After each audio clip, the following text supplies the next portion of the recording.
Assalamualaikum warahmatullahi wabarakatuh. Kami dari kelompok 3 yang beranggotakan Saya Utin Mainasari. Dan saya Susilawati J.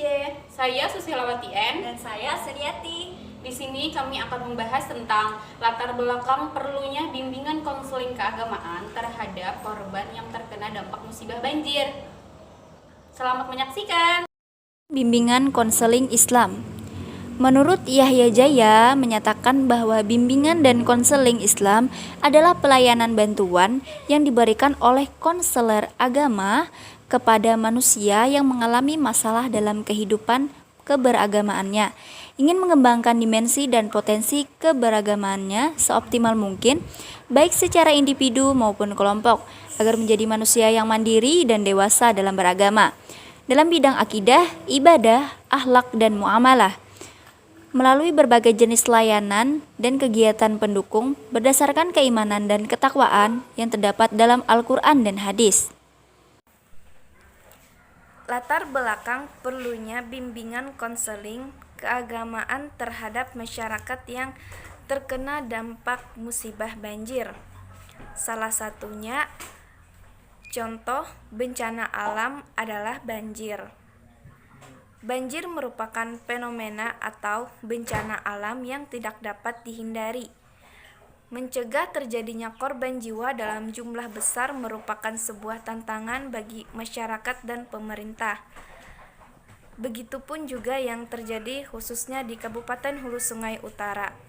Hampir setiap tahun di kabupaten kota ini terjadi banjir akibat air kiriman dari kabupaten tetangga yaitu Kabupaten Tabalong dan Kabupaten Balangan.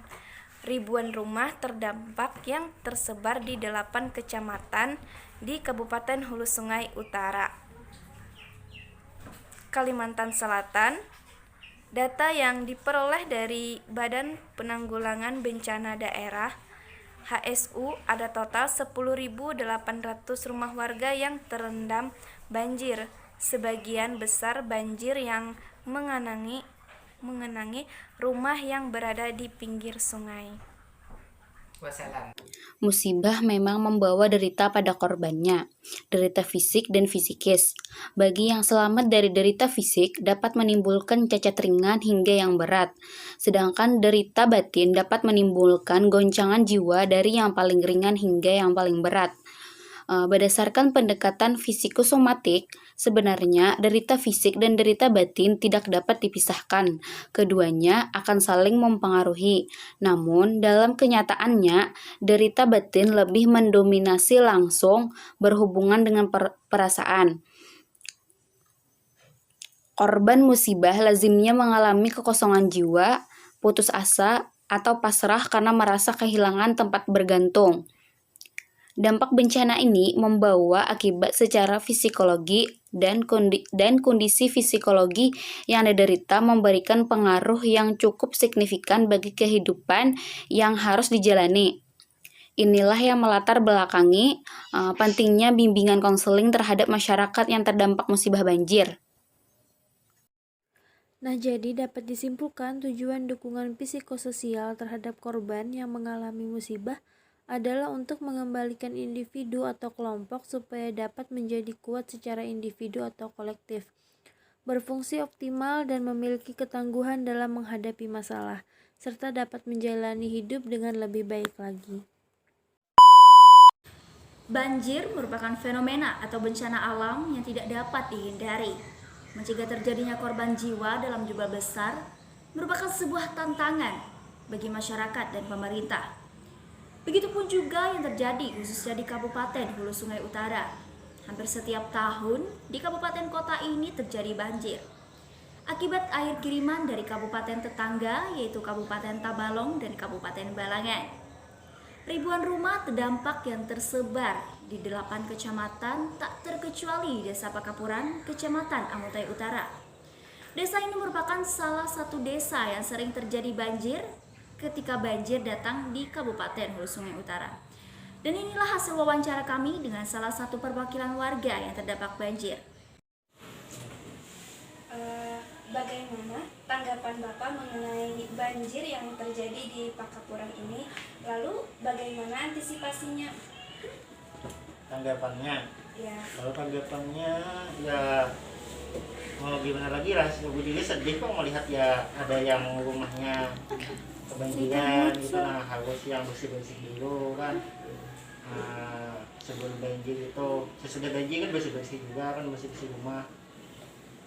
Kalau antisipasinya ya jangan buang sampah sembarangan kan, apalagi di sungai.